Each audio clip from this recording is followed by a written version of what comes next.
Yeah, we don't change our time in Phoenix. Okay, here we go. There's the man. There we go.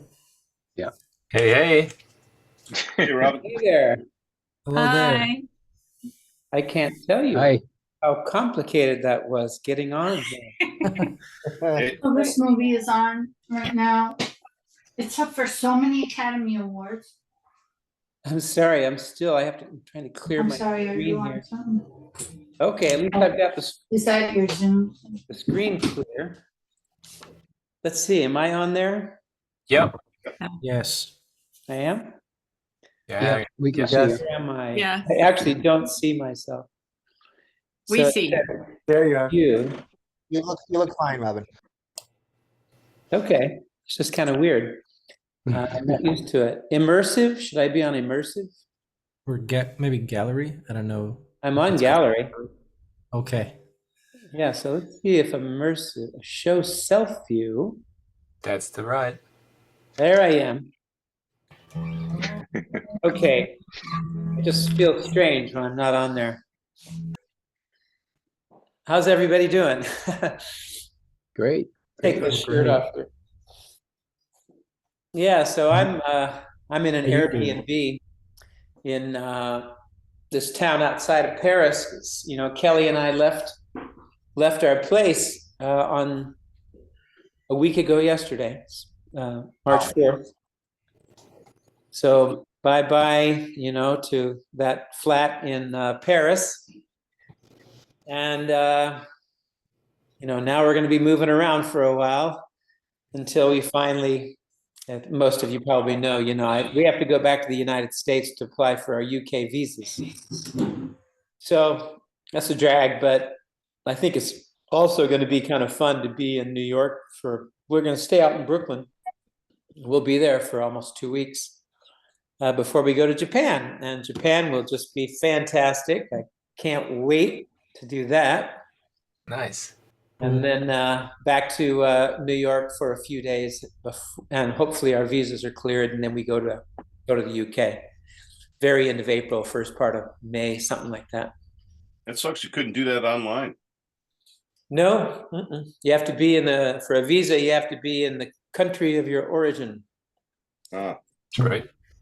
Or you have to have, which we didn't, residency in France, you know? We just had a long-term 1-year visa. So it was almost a relief because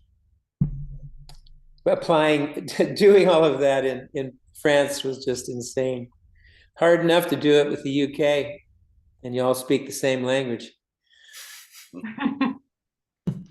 So it's kind of cool. I mean, honestly, I'll be happy to be back in New York for, you know, a couple of weeks. Nice Airbnb in Brooklyn. Apparently it's a real nice neighborhood. Going to New York City, you know, a bit. Maybe hear some music or something. That would be kind of cool. Go to a Broadway show.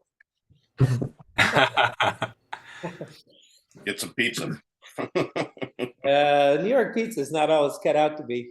I'm sorry, man. Some places are great. I've spent a John's lot of time in Italy. So Yeah. I'll be there in May as well in New York. in New York, Yeah. I saw that somebody's coming. I'm sitting in with Jeff Mackerlane. Yeah, I saw that on. I saw that somebody's going to be coming to the show. I'm coming. Who is it? This John. It's from, John. Okay. Chicago. All right. Yeah. One of the guys on the Discord said you were gonna be there on the 4th, so Yeah. it's like there's only a few seats left. So I jumped in there and man, there were like 4 seats left. So I snagged a couple. My wife and I are coming. Okay. So we're gonna do Well, so we're are you looking coming forward to it. It's the first or the second show? There's You're going to be 2 now.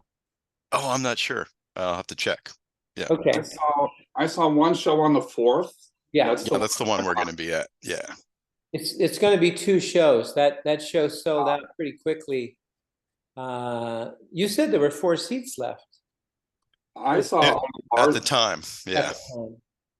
but they were bar seats only, was my interpretation. Yeah. That's right. So I I just, heard and then that it's a 9 o'clock show, which sounds like, okay, so that's the second show. Is that correct? that will now be the second show, and so there will be an earlier show as well. And you know, John, just get in touch and remind me, and you know, you're welcome to come to the first show too, if I can cram you in there, you know. Oh, that'd be awesome. The first show will probably, you know, may not be sold out. I don't know. You know, they just announced it just like a couple of days ago. So just keep in touch, you know.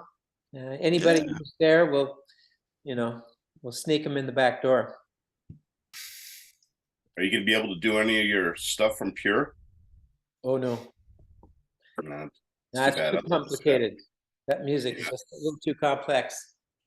So yes, you know, I'm basically Jeff and I are kind of splitting the show in terms of, you know, his song, my song, kind of a thing. And we'll play some blues, you know, just straight up kind of play some blues. So it'll be more like the things that I've been playing in my show recently. The bass player is going to be Andy Hess, who's, you know, been touring off and on with me for years. So he knows the music. And so, you know, we'll play, you know, What I Haven't Done and Good Times, you know, that stuff. That'll be a blast. Yeah, it should be fun. You know, if I remember correctly, I mean, it's a small club, and of course, it's iconic. Saw that. I mean, everybody's played there, you know, on their way up, you know, and I'm pretty sure that I played there once on my very first tour. I've only been to that place a couple of times. Even I lived in New York for 4 years, and I wasn't going there. I saw a friend of mine play there, but they just weren't having a lot of great music. It didn't seem to me, you know. So, but I think it's like holds like 80 people or something, you know, quite small. But that's where the famous that great R&B singer who did he had a great version of Jealous Johnny Guy. Hathaway. Johnny Hathaway. That's at the bitter end, right? Yep. I And think then that- half of it was on the West Coast. Oh, two different places. So half of that album is the bitter end, half is on the West Coast. I think the Troubadour, maybe? Well, that would make a lot of sense. What a trip. Yeah, so I do remember playing there with on my very first tour. You know, the Talk to Your Daughter album. I'm trying to remember. No, I'm sorry, The Inside Story.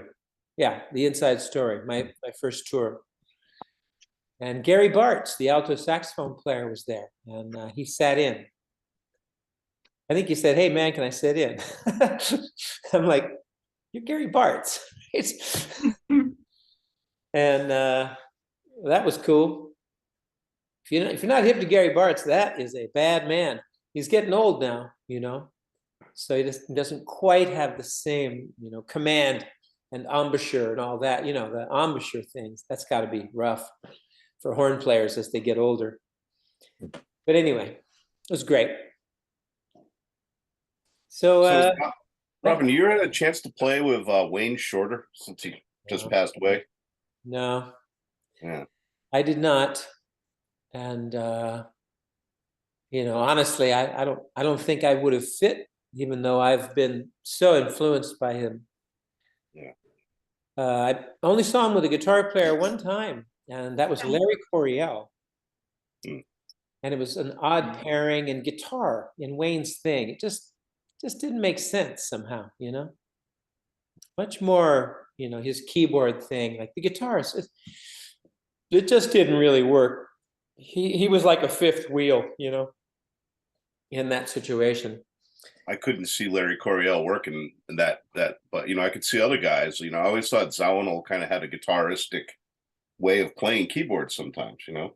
Oh, sure. Yeah. A lot of those guys. Yeah. Did. That guy with Jeff Beck too was the same way. You know, but I mean, you know, I don't know. It just never quite worked for me. the idea of it didn't work, and he only did it that one time, as far as I know, and it definitely didn't work, you know. But it was kind of cool because you know, Russell and Ferrante and I go way back. The keyboard player for the Yellow Jackets, right? And I first started playing with Russell when I had met him and probably jammed with him a little bit. He was already he was much more advanced, you know, as a jazz, certainly as a jazz musician than I. But when I was with Jimmy Witherspoon, it's a blues band, you know, and the keyboard player quit. He didn't want to go to Europe. It was my first trip to Europe, and it was with Jimmy Witherspoon. And I was glad because I really had gotten tired of his playing. God bless him. It was great, you know, in the beginning. But I don't know, there was something wasn't working. And so I called Russell Ferrante, and he said, yeah, man, I'd love to. And I'm like, yes. So, you know, I was 20, 21, probably 21. So Russell too, you know, he and I are only like weeks apart in age. And so Russ came to Europe with us, and then we just kept playing together, you know, until, you know, finally I got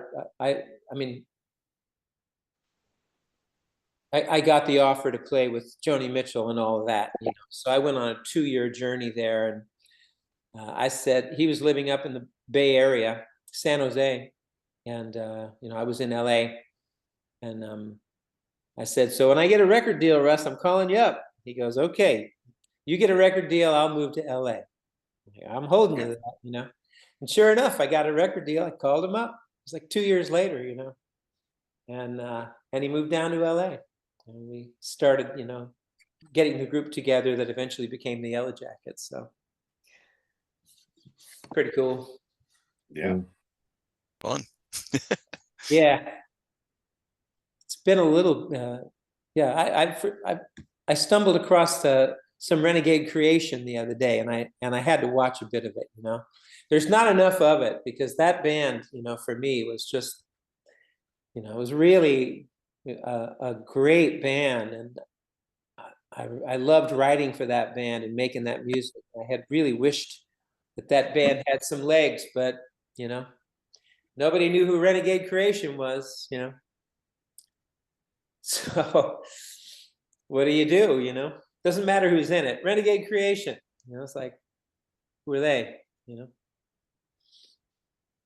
So it fizzled out, unfortunately. But if you haven't heard Bullet, the album Bullet, Renegade Creation Bullet, it's one of my favorite things I've ever done. You kind of look like Mike Landau, by the way. Cool. Yeah, I can see that. From here, you know, a little bit. All right. Any music? Anybody wants to talk about any music in particular? You know. Could you talk about Milan Palmo? Am I saying that right? Milan Palmo.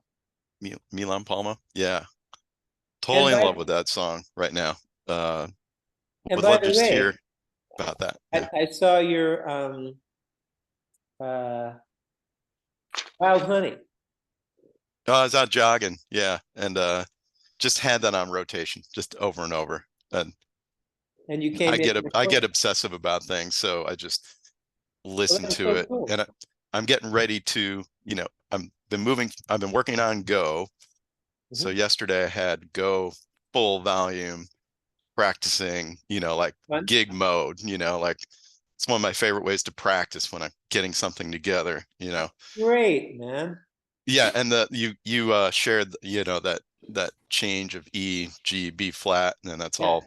Think of it the same, but I see how you think, like you anchor off an E or a G, sort of, but it's all the same at the same time.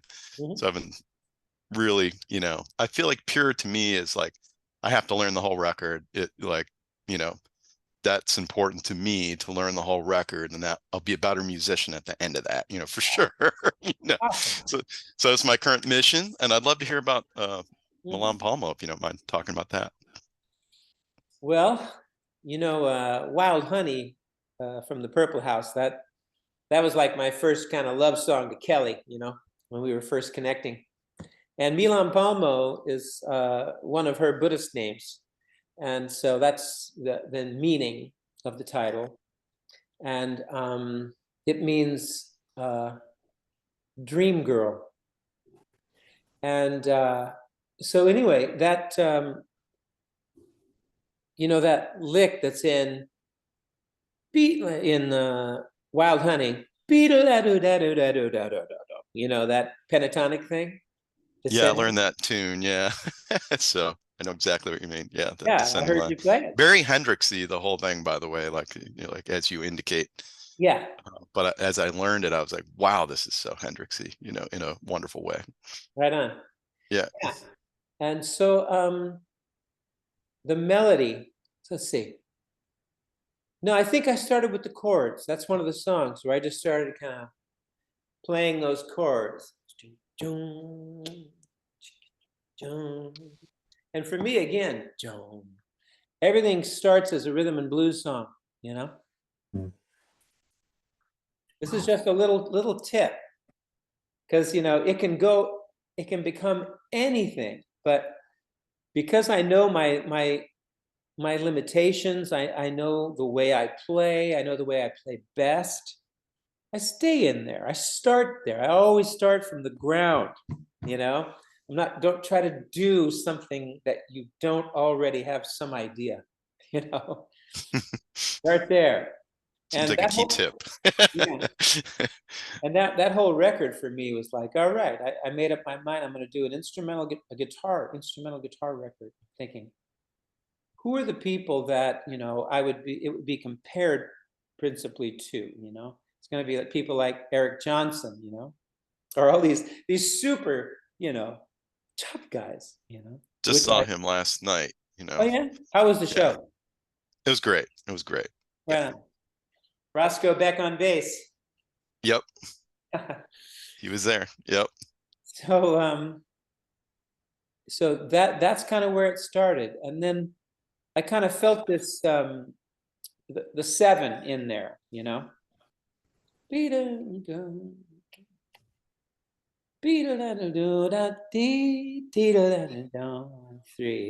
fun, boom, right? Mm-hmm. And so that the melody, when I started composing the melody, I had that you know, thing going, which I got from Hendrix. Okay. Golden rose color. Right. Yeah. Yeah. So, you know, right away, I'm like, this is good. You know, it's part 2, you know, or song 2. Interesting. You know? Yeah. Yeah. And so I ran with it. And in order to make it interesting, I use those intervals, you know, because it's got some leaps, right? Some interval jumps in it, in the melody. Yeah.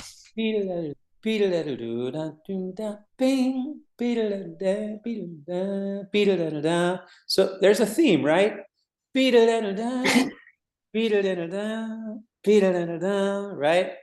First thing tells you what the next thing is. And maybe the third thing. And then you go, maybe yes, maybe no, maybe no, maybe yes. You know? You let the song talk to you. Let the song tell you, you know, based on these compositional tools. That's what they are. They're compositional tools used by composers to write their music. Otherwise, there would be no music. They wouldn't have any music. So, yeah, it rolled out from there, you know. And I use my, I have a 63, is it a 63? No, 63, 355. Oh, red, really? Like the original kind of B.B. King, the way I always imagined B.B. King, with the red 355, you know? So it's got a bright neck, you know? I was wondering what guitar that was. Yeah. Yeah. I wanted to use it for something. And when I started, eventually to work on the solo, it's like, I need to hear a different sound, just need a different thing. I played that little kind of B section, the interlude, right? B down, down, Yeah. Played that on the 355, and then I added the my 52 telly. Ah. And after I played the melody, and I was just overdubbing the melody, doubling the melody with the 52. And then it's like, I'm playing, just keep playing. So I took the solo, This happened several times on the record. I didn't sit down intending to take the guitar solo. I sat down, okay, I'm going to double the melody. Mm-hmm. In case he knows, all right, he's playing, just let the tape roll, so to speak. Yeah. Tape. And that solo, it's pretty much, it's just a one pass. I think I only did, I did a little edit at the very end, and I remember stopping at one point and picking up. Mm-hmm. So Yeah. that That's was a great solo. Yeah. I mean, thank you. I like that solo a lot, and it's hard to take solos like that when you know that you're putting out your record, and I'm thinking anyway, instrumental guitar album, people are going to want to hear flying chops, and it's just not what I do. So it takes work to do what I think do. we'd all disagree with you a little bit there. Thank you. Yeah, no, I mean, no fast shit, nothing fast. no, I mean, legato, long, So it's a beautiful, beautiful song. I mean, it's just amazing. Like, just, thank you. just really inspiring. So, well, thanks for sharing that. That's my next, going to tackle that one next. So, Awesome. that'll keep me busy for a while, I'm sure. All right. Well, any questions, questions for Robben, Okay. Yeah, I look at everything. I do. I always look at questions for Robben at least, and sometimes I check in on, the chats to see what's going on. Cool. But yeah, any questions, let's see. Is your 52 vintage, or is that one of the reissues? You know what, man? It was here, and I just passed it on to a guy. It's a 52 body and neck, and none of the rest of the guitar is original. I can't remember. We opened it up, or took the plate off the top, and I remember I wanted to, check and see if the wiring was original, because when a guitar is just friggin' great, I don't touch it. That's what happened to my telly, my 60 telly. Somebody sent a pickup and said, you might want to try this rhythm pickup. And the guy who was working for me at that time said, well, I'll switch it out for you. And he opened it up and broke a wire on the friggin' pickup. Ooh. That's why it was rewound, by Lindsey Fralin, and he did a great job, but so I just, if everything's good, leave it alone, but anyway, so we opened it up, and he said, Robben, his first take was looking inside the pickup cavities and inside where the neck was exposed. He said, I think this was candy apple red. I'm like, really? And he's like, yeah, like you can see the paint inside the pickup, where the pickups sit, and on the neck. Apparently, I kind of failed to notice the neck, but he goes, yeah, it's red paint in there, and you can see kind of gold flecks, because I'm pretty sure this was originally candy apple red. I said, you want to refinish it? And he's like, yeah. So I'm having it refinished to candy apple red. Very excited about it. The guitar sounds great. It's super bright, but it's the solo, on Milan Palmo is that guitar, and the solo on the end solo on is it Balafon? that has that rocking out solo in the middle. Ba-do-da-da, ba-do-da-da. That's balafon, right?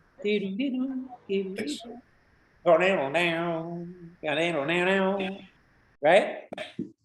That's balafon. So it's the 52 plays that stuff. And then on the end, I hadn't done it originally. Once again, you know, there's that big solo in the middle, and we play the melody again. Oh no, it's Dragon's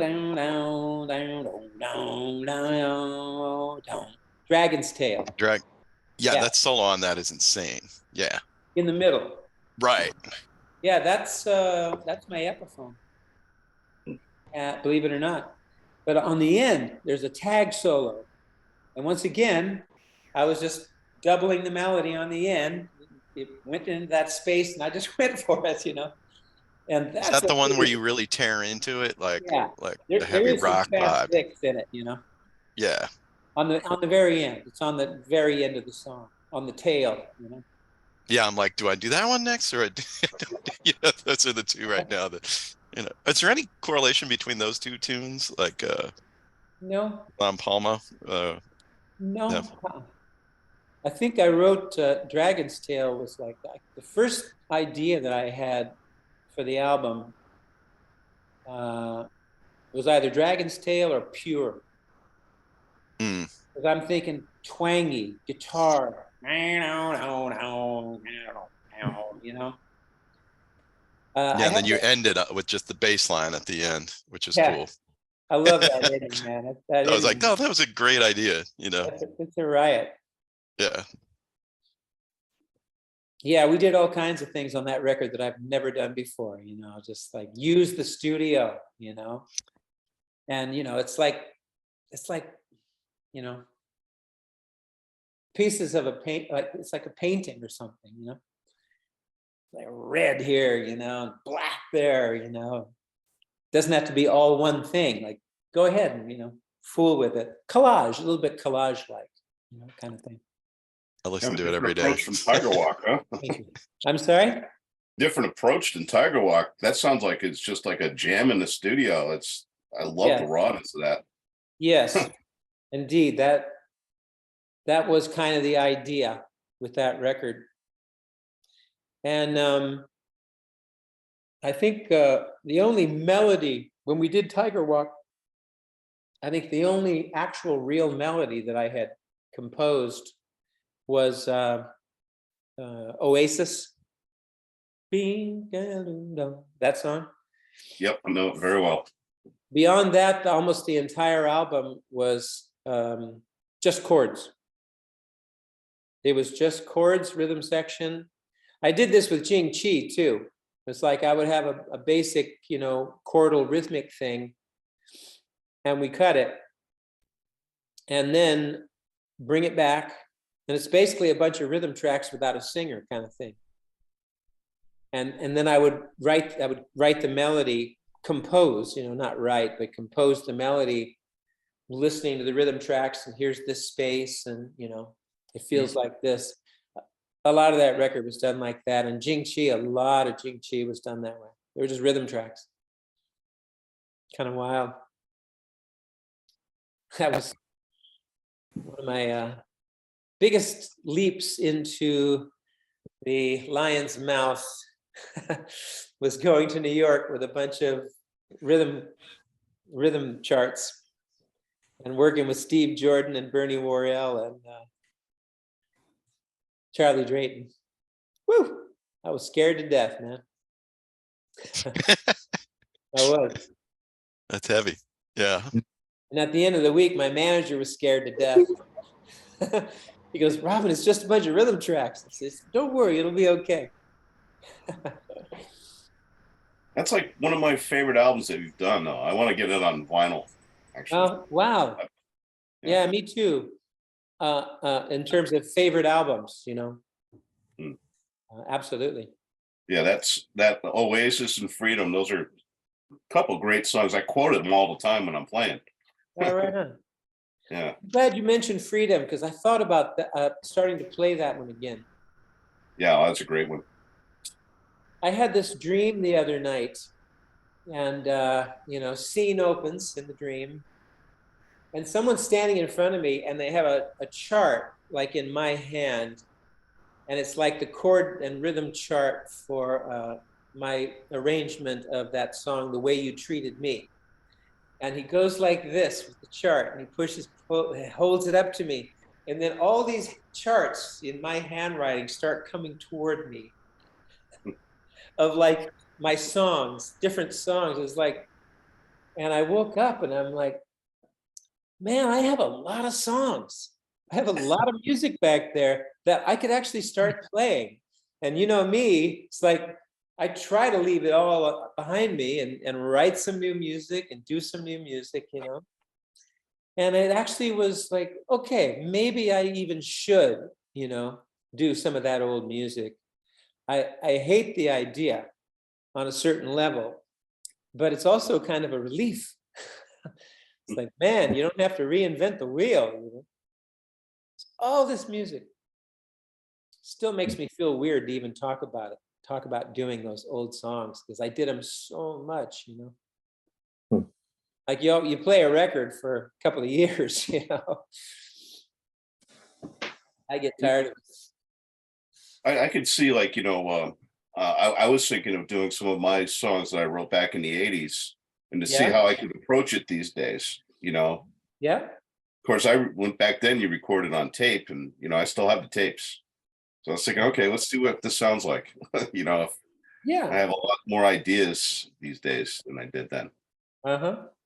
Yeah. New ideas.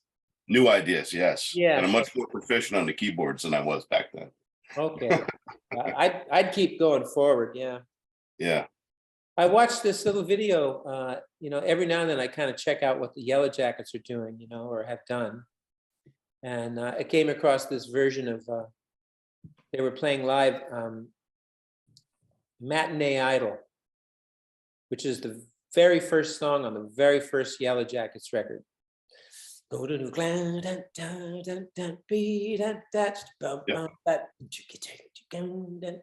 it's just popping, you know. And they were playing it.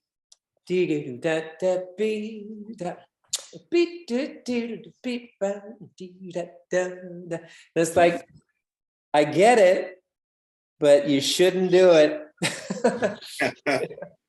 Don't do it. So this is, you know, this is I have a real fear of revisiting music. People always ask for "Talk to Your Daughter," you know, in the past. They finally stopped doing it because they know I'm not going to play it. but there was one point when Larry Carlton and I started touring together in like 2015, 2013, 14, 15, somewhere in there. Earlier than that. But I started doing a version of it with him, and I played it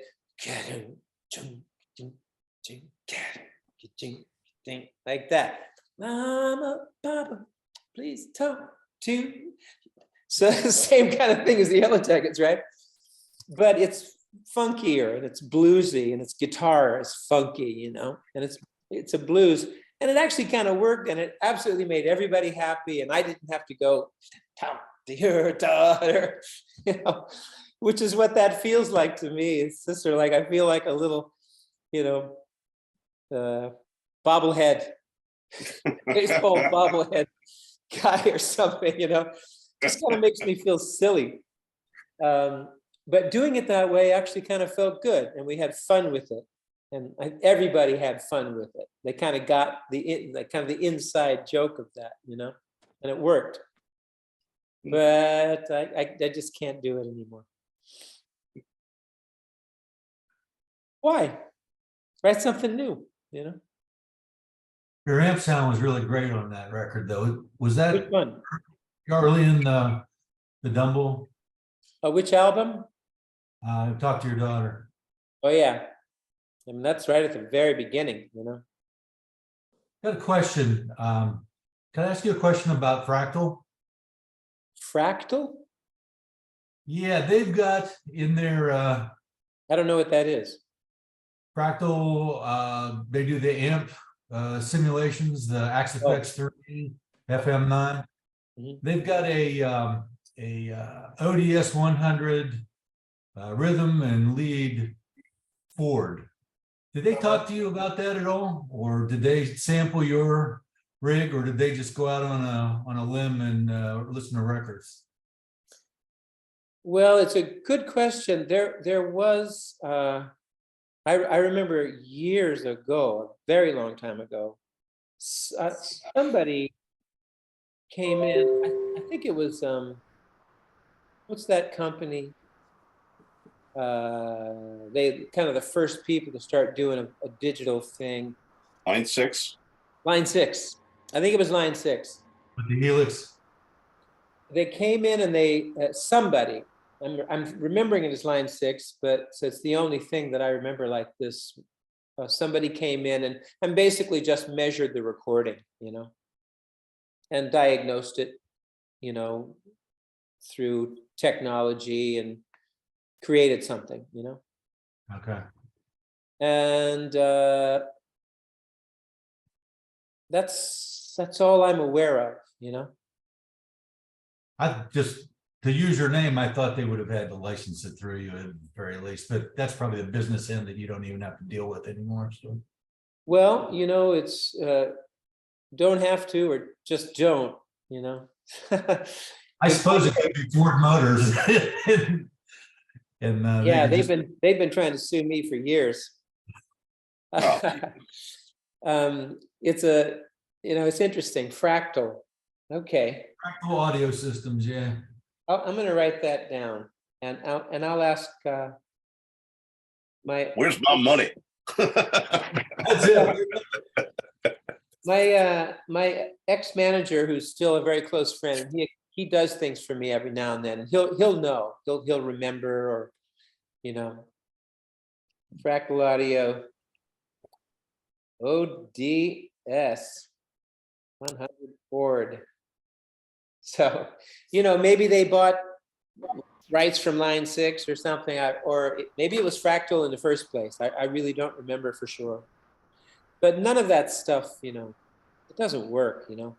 If you don't mind the sound of digital amplifiers, and, you know, generally I've avoided, you know, I'm primarily, you know, like as old school as I possibly can be.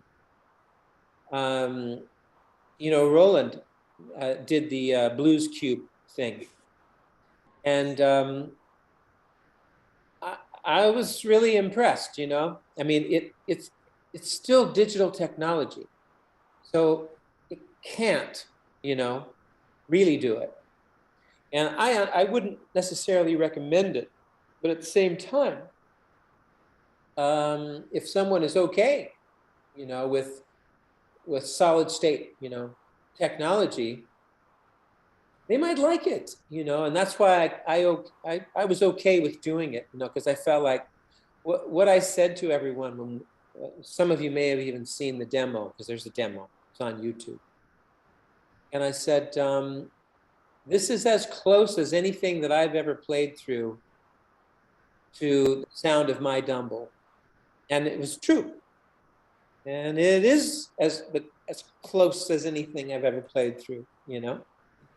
And I thought, if this doesn't work for them, then maybe they'll realize that it's all in their hands anyway. You know, it's in you, you know, your tone is in you. And of course, amplifiers help.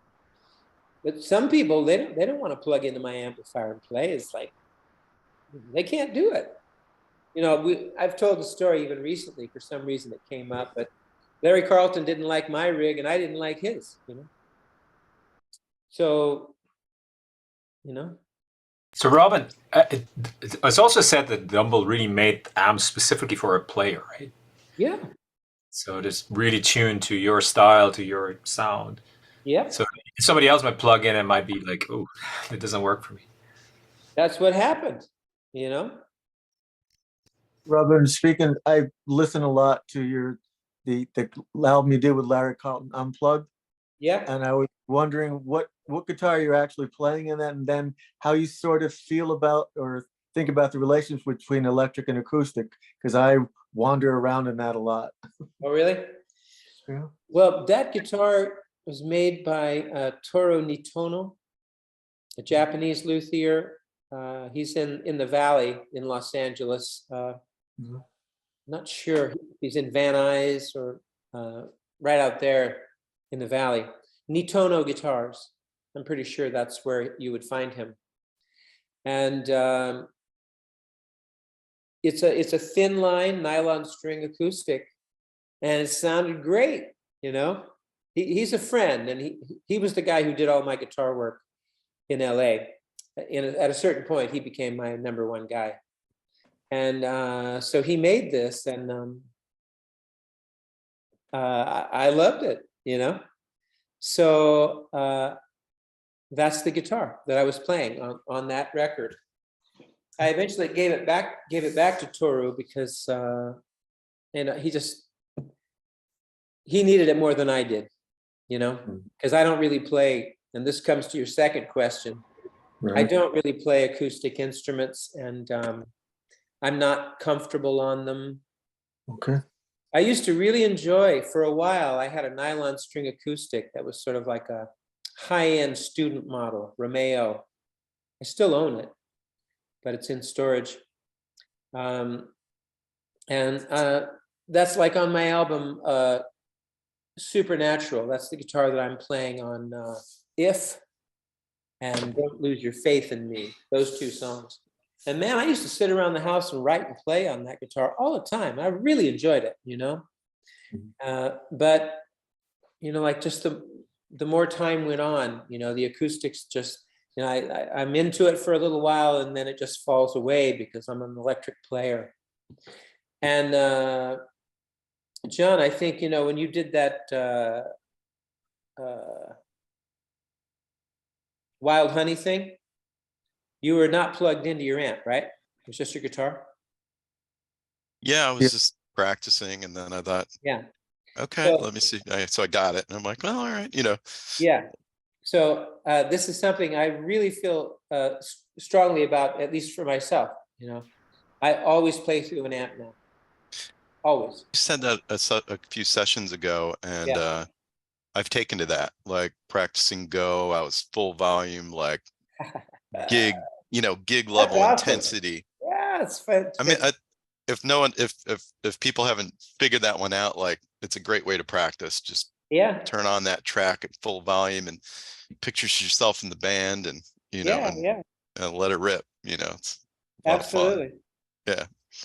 Yeah, I'm still, all I have, because I'm traveling, you know, is my that little Yamaha, you know, it's sitting over here. But you're right, because when you hit the stage, like you're not used to how it, you know, how it sounds, you know, and it's a huge problem. You know? But even a small amp is better than none, you know. Yeah, note taken on that. Thank you. Yeah. Thanks. Well, you know, when you were talking about tone, I saw you play one time with your brothers at Chris Kane. Out in Portland, and you were playing through a silver-faced twin. Yeah. And you never would have known the difference between that and the Dumble from the, you know, out, sitting out there. It was unbelievable. It's like, well, he sounds like Robben. You know, it's like, you got the hands, man.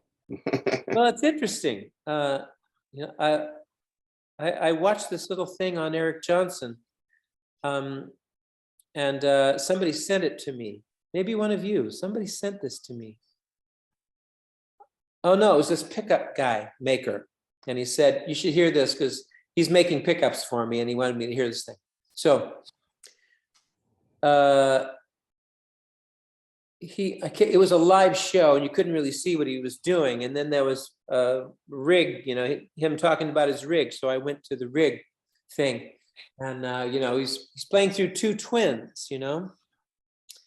And he said for my rhythm sound, and of course, you know, I mean, I think Eric changes every 6 months, you know, or something. He's using different shit for different shit. I'm not sure, but everything was Fender, you know, and he wasn't doing a commercial.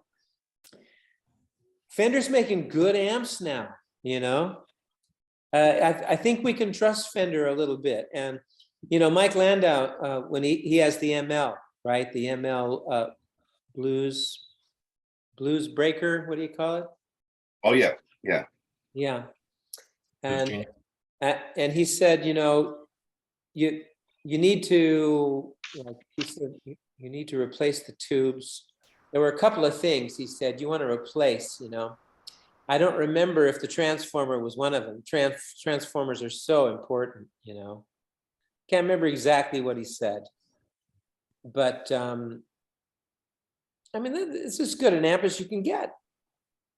The Dumble is very specific, and the two of us just got along. Me and the Overdrive Special, just got along, and Larry Carlton also, But we're the only two guys I know of who actually play them. He doesn't do them. He doesn't even play them anymore. He does the Bluto tone thing. That's right. Nobody's playing them. John Mayer, he owns 10. He doesn't play any of them. All those guys, Joe Bonamassa, they all own all this shit. They don't play it. They're playing other shit because it works better for them. I assume, I hope that's why, Well, that was based on on a Bassman, wasn't it? Your Dumble? It's based on the Fender Bassman head schematic, the blackface early 60s, yeah. So, if you like just a good straight clean tone, I think Fender's the shit. Me too. Somebody got else? this got this Victoria amp. Not sure if you've heard of Victoria, Robin, but the Yes. guy there, Mark Baer, has the original Fender schematics, and he kind of takes those as inputs and kind of modernizes them or goes totally retro. But I've got a Bassman from that. But if people are thinking about amps, check out Victoria too. Really cool company. I played through a few of those. It's very interesting that you, to me, that you brought that up, because I had one. I have no idea where it is. Mark's great. How's that possible? It's me. That's how that's possible. I've got a Dr. Z amp over here. It's pretty spectacular. It's 8 watts. And I've used it on big stages. But that one was actually Dr. Z himself wanted an amp that I had, which was an old Gibson GA40. So he traded that amp for this one. And this one was Joe Walsh's before it was mine. So Joe Walsh recorded with it, sent it back to the company, and then I got it. Right on, man. Congratulations. Yeah, it's a good amp. I've had it about 10 years, so I like having small amps now, because my super reverb just kills me when I lug it around. It's in a road case. It's heavy as hell. Yeah. I'm using, or I had sent over here, because I'm still I'm kind of responsible for myself since I got to Europe.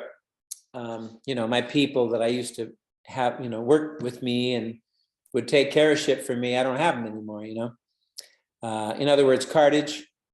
And so, I brought over the little Walter amps, because they're light, and the cabinets, compared to the Dumble, head and cab, they're light. And so I wanted just things to be as easy as possible, because I never knew when I might have to be the one carrying it, So until I get settled, the Dumble's still in Rick Wheeler's trusty hands in Nashville. And then once I get settled, he's going to bring it over. Well, I missed the onboard reverb, and that's one thing why I stayed away from heads for so long. Although when I was doing the big band stuff back in the day, I used to use a 100-watt plexi just for the clean. Yeah. So I used no pedals or anything. It was just that, and I had an 810 cabinet that I played it with. Understood. And it was just that clean was something that it was hard to, but I missed the reverb, you know? Yes, me too. I like it on the amp if you can get it, you know. Yeah. Any technical questions, notes, scaly thingies? I have a question for you. I have a question. Oh, go ahead. Yes, please. Oh, my question takes a different direction. But What? I like when I first started Zooms with you, you started talking about thinking of chords as paint on a paintbrush. So sometimes when I practice, I do that. I have that going. And one of my favorite chords is the D11 chord. I love the sound of the D11 chord. And then today I've been trying to write a song. I have the lyrics because the lyrics just came to me. And I'm trying to add the music. And I like what you said today. Start with the basic blues chords and then you change it. But I'm trying to write a song. I want to have the D11 in it. And I was just playing around and I'm just trying to figure out, I guess I feel it's a novice question, but what chords do you put with D11? Well, I'm afraid you're on your own. So the D11, you know, that chord, you know, it has a very, you know, I mean, we should say 11th chord, you know. Yes. When you say D11, are you talking about at like second and third fret at the headstock? Oh, okay, because it has a double, it has a double G in it. Yeah, it's the D11. It has the, I don't have, it has the D on the third fret, and then it's C going up. It's on the third string. It's the C with your fourth finger, and then it's G, and then it's, I'm sorry, it's A. Why do I not So understand it? Let me play it. Let me show you. Yeah. It's has. Oh yeah, it's on the A. So it's this one. So I can't see. It's so dark. Oh. There's light. There's light. Oh, I see what you're doing. Okay, I get it. Yeah, yeah. Okay. So that chord is generally treated as a 5 chord. Right? Oh, okay. That's what I was wondering. Okay. Now it can be a 1 chord. It can be, you know, it can take a lot of different, it has a lot of different uses, of course, but primarily I think of that as a 5 chord, you know? So yeah, I didn't know playing you could, D11, yeah, then I would, my first thought is resolving it to a G chord, you know? It's a 5-1. okay. Do. All right, I'll keep playing with that. And then I yeah. Mm-hmm. So, you know, okay. Any chord goes with that chord. And I use them, you know, I use 11th chords quite a bit, you know. What about sharp 11s? Major 7, sharp 11? I love the sound, and I guess it's new to me, so I'm having trouble. Yeah, it has, yeah, it's, I believe it's in the key of G because it has 1 sharp, but you're saying I could use it as a 1 chord, but yeah, I'll keep playing. I mean, as a I'm on the 1 right chord, track. as a 1 chord, it's really, you know, it's a whole mood thing that I don't think you want to get into, you know. When I think about starting a song on an 11th chord, it's like starting in space. You know, the 11th chord is a sus chord, suspended, you know, it has this feeling of, you know, like what's going to happen next, you know. It's not really a grounding thing. It's open and then you ground to G, you know. The D11 chord wants to go to G for me, or to E minor, which is the relative minor to G. So you can float between those 2 chords as a suggestion, you know, float between that D11 chord and an E minor 7, and just see where that takes you, you know. Or D11 to C major 7. Thank you. That's very helpful. Just write those 3 possibilities down: D to G, D to E minor, or D to C major 7. Those each one has an entirely cutting out a little bit. Oh, well, each of those possibilities has a whole different mood to it. D to E minor, D to G major, D to C major 7. All three of them, they set up a whole different mood. Yeah, I just tried the move to C major 7. It's really pretty. Yeah. Yeah. That's a way to start a song.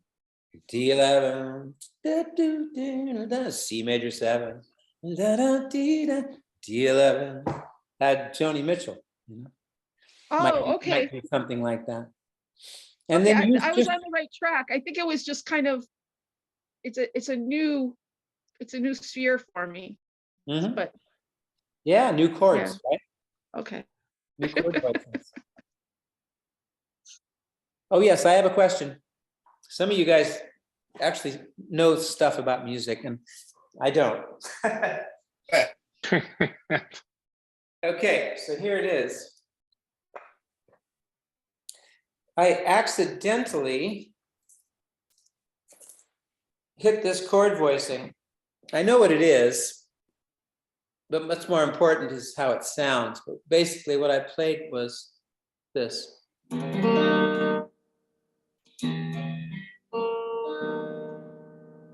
So what it is like, that's a C sharp, that's a G, that's an A sharp, that's a D sharp. It's a 7th chord. D flat 7. 7th, 3rd, 5th, root, with an E in the root. Now it has this diminished kind of a sound to it. And I was resolving it to E, right? So it's kind of like,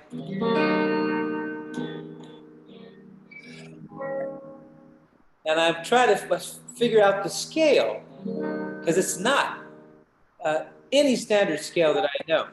So I figured out the scale, and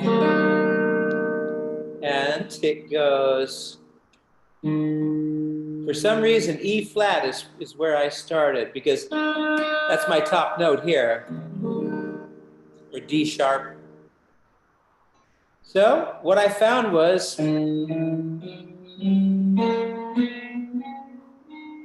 this scale.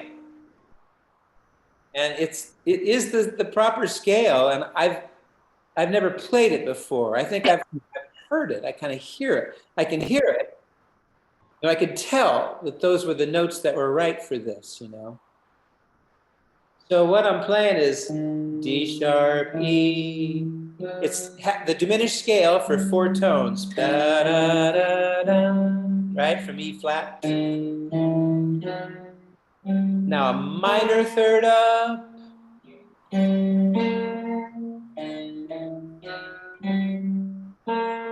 Half step, whole step, whole step.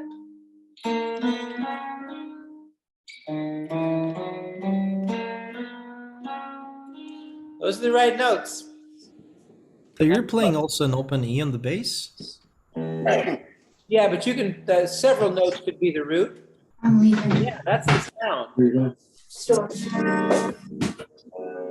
It's F7. It's like, it's actually it's kind of like F sharp raised 9. But the diminished scale, half step, whole step, it doesn't work against this chord voicing. So is anybody familiar with this scale?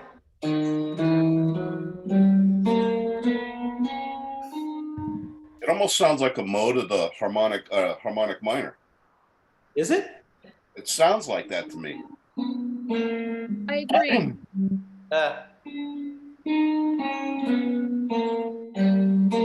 It's got that minor 3rd interval. It's not. It's different because there's a minor 3rd here. It's like an Eastern thing or something.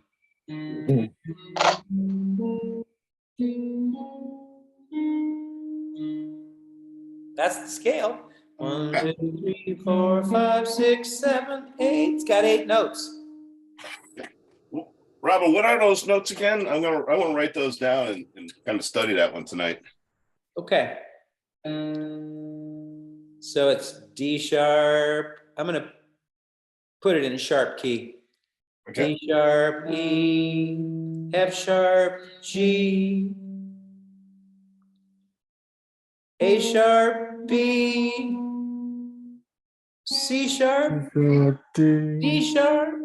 D sharp. Okay. That's interesting. That'll be fun to dissect that one tonight. And dig the chord voicing, man. It's very cool.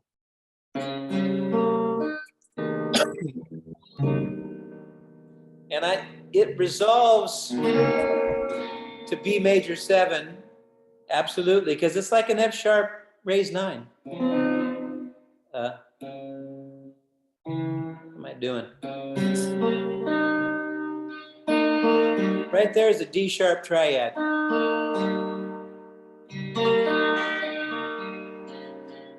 And a C sharp here. With the E in the root. It's beautiful. I kind of hear this with it.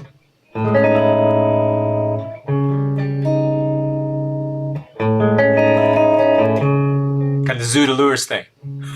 I don't know why. Is that a resolution? Resolving to a different chord? No, probably, yeah. So I go to the A. That's very nice. Put that E in the root. Oh, so I don't know why I hear it. That's cool. It's great. With that E in the root. As I say, it's kind of like an F sharp chord, right? But kind of like an F sharp 7, flat 9. But I like resolving it. E major 7, E major 9. And it's a little different shift, you know, kind of interesting. E, like a pedal. E is the pedal point. It's not a 5 chord. It's F sharp 7. It's a 5 chord of B. So it's kind of interesting. Yeah, you got a flat 5 and a 5 in there. For the flat 7. For the what? What's the? I was just like analyzing the notes. You got a flat 5 and a 5 in that scale going together. Let's see.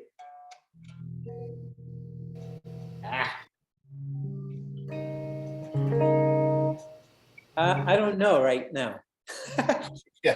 Yeah, because the way I see it, it's like, you know, you got the G would be the flat 5 of D sharp. D. In this case, for me, what? Yeah. I don't know. I can't do it in my head right now. I had to do this by ear because it's like, no, that doesn't sound right. Oh, there it is. Oh, that sounds right. You know, I had to just hear the scale and find it, and I've never played it before. It's a bona fide scale for sure. You know. Robin, I'm sorry. Did you try resolving it to C sharp 9? It might. It seems to for me. I'm going.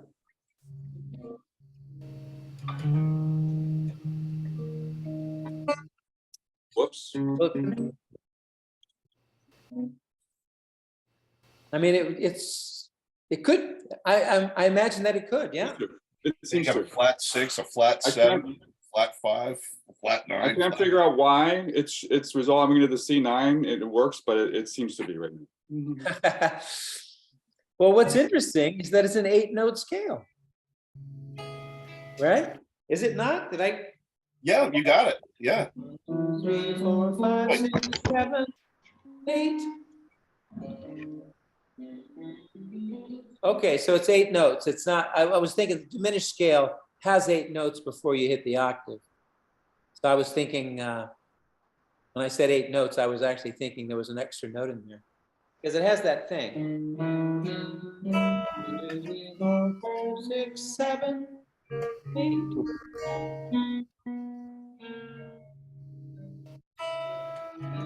It's interesting. That has to be the right scale. At least what I'm hearing, and I've never played that scale before, so it's just kind of interesting. I just stumbled across this today, accidentally hit that 7th chord with the E in the root, accident.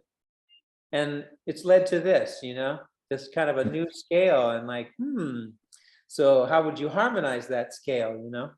What other voicings are there? And, you know, what I always do is what are the triads? What triads are in here? Just like what triads are in the C major scale. You know, so I immediately like, where are the triads, you know? I was also thinking that in this chord there's 5 notes already, so it's like you need 2 more to make a scale, right? I mean, if you're playing this chord, you already have 5 notes out of 7. I see. So I see like you know, the 2 chord would be a minor major 7. I'm getting a little nervous because my computer's flashing low here, so I gotta plug in. And it's also at an awkward angle. Anyway, to be continued. Let's if anybody learns what this is, figures it out, please let me know. I'm gonna have fun with this tonight. This is the kind of stuff I really like to do. But yeah, the 2 chord would be a minor major 7. I don't know. You got the E minor triad with a D sharp.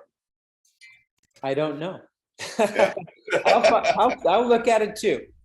Yeah. All right. Thanks, everybody. I have to jump.